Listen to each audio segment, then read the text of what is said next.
noche. Muy bien. Ya vamos a volver después a hablar un poquito de eso. Sigamos ahora ya con el primer invitado que tenemos acá. Dale, y le damos la bienvenida al legislador Ricardo Azcárate, legislador radical. ¿Cómo está? Buen día. Buen día, ¿cómo están? Un gusto estar aquí en la Gaceta. Muchas gracias por venir. Bueno, ¿cómo has visto todo lo que ha sucedido en estas...? Nosotros íbamos a hablar de otra cosa, no de otra cosa, del mismo tema, pero antes de la renuncia de Mansur, ¿no? No ha terminado de suceder, vamos a ser precisos. Lo que está en juego en este momento es una cautelar que, además de eso, ha intentado levantar la provincia utilizando una herramienta inadecuada, que ha sido contestado por la Corte Suprema sosteniendo la medida cautelar, que significa que no se elige este día domingo. Bueno, al margen de eso, lo que es sorprendente es que no se esté discutiendo el fondo de la cuestión. El fondo de la cuestión es que se ha transgredido la norma constitucional directamente. Te lo digo rápido. Sí.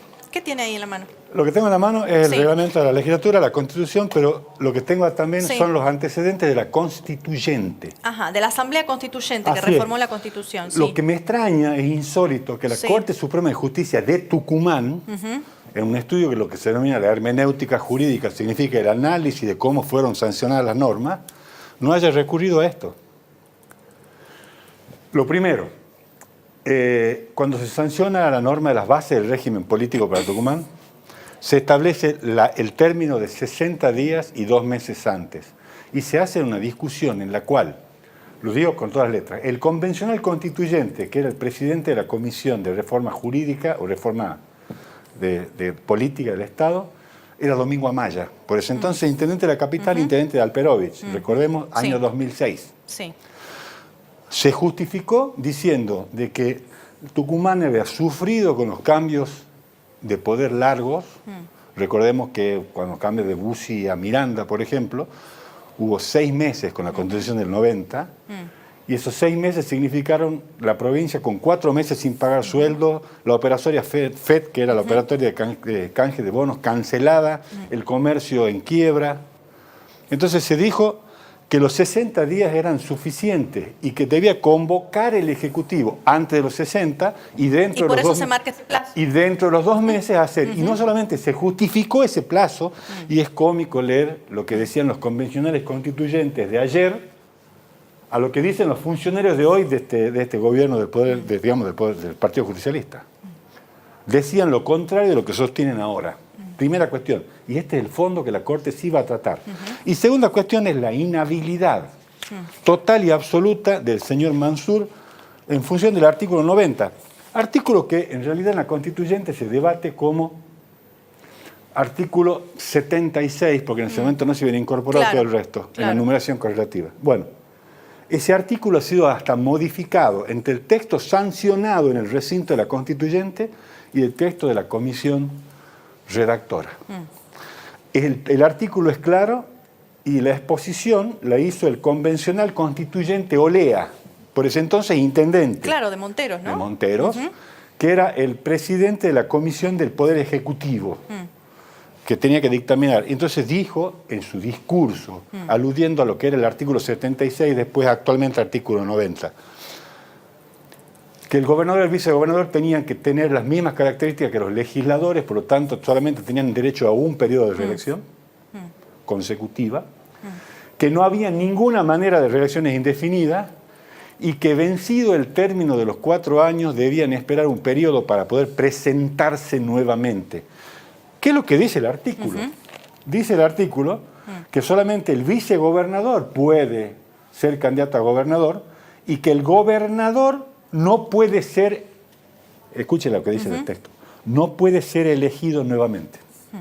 No dice no puede ser elegido a gobernador, no dice no puede ser elegido a vice, no dice no puede ser elegido a concejal. El gobernador que ejerció la máxima magistratura de la provincia de Tucumán debe retirarse después de 2 periodos de gobierno.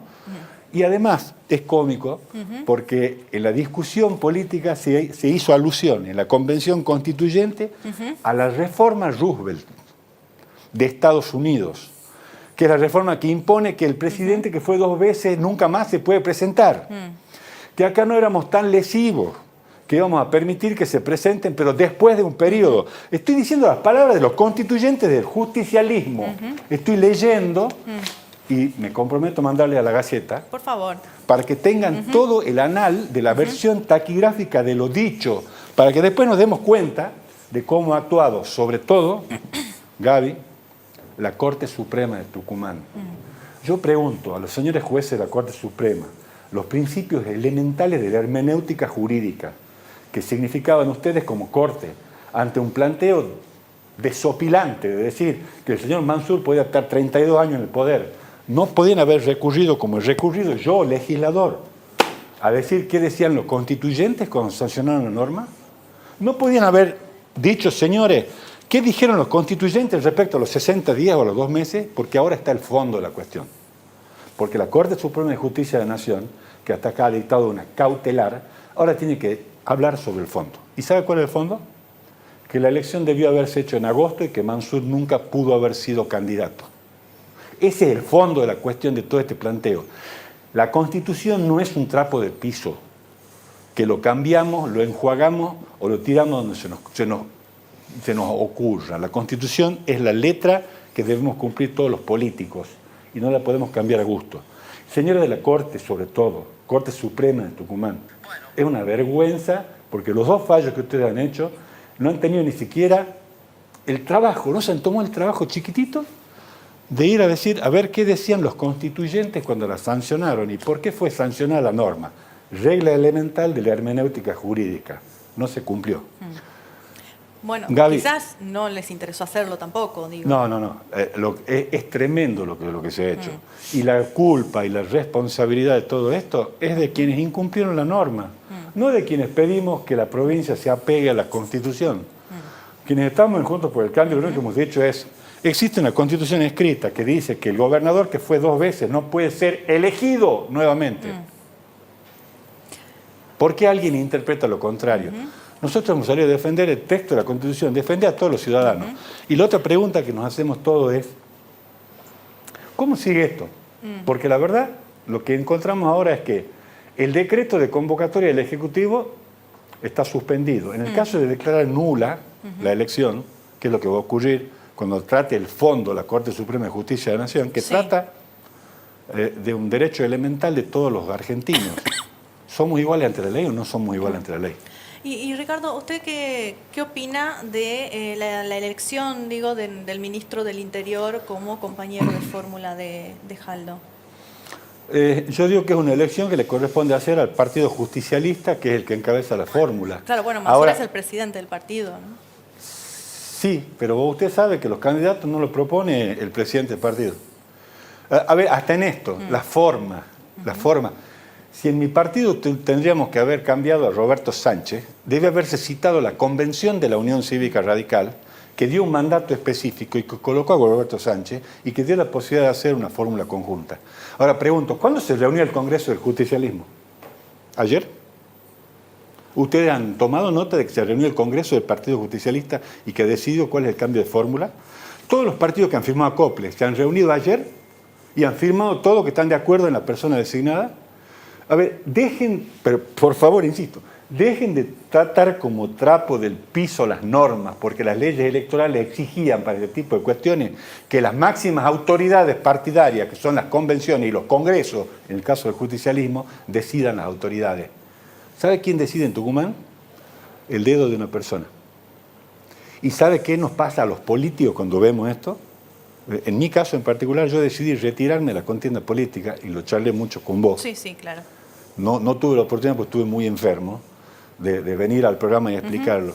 Porque con estas reglas de juego, la política, los políticos de verdad, no estamos en juego. ¿Sabe qué significa la política que han impuesto en Tucumán? La regla del cuánto hay, no de qué se propone. La regla de cuánto tenés, de cuántas gigantografías ponés y cuánta plata ponés en campaña. Acá no interesa la propuesta. Acá no interesa si se quiere cambiar Tucumán y se trabaja para la gente. La política trabaja para los políticos. Este es el problema de Tucumán. Muchas gracias, Gracias legislador, y seguramente lo vamos a tener de vuelta muy pronto en el piso, así ahondamos en eso porque está interesante. Bien. Muchas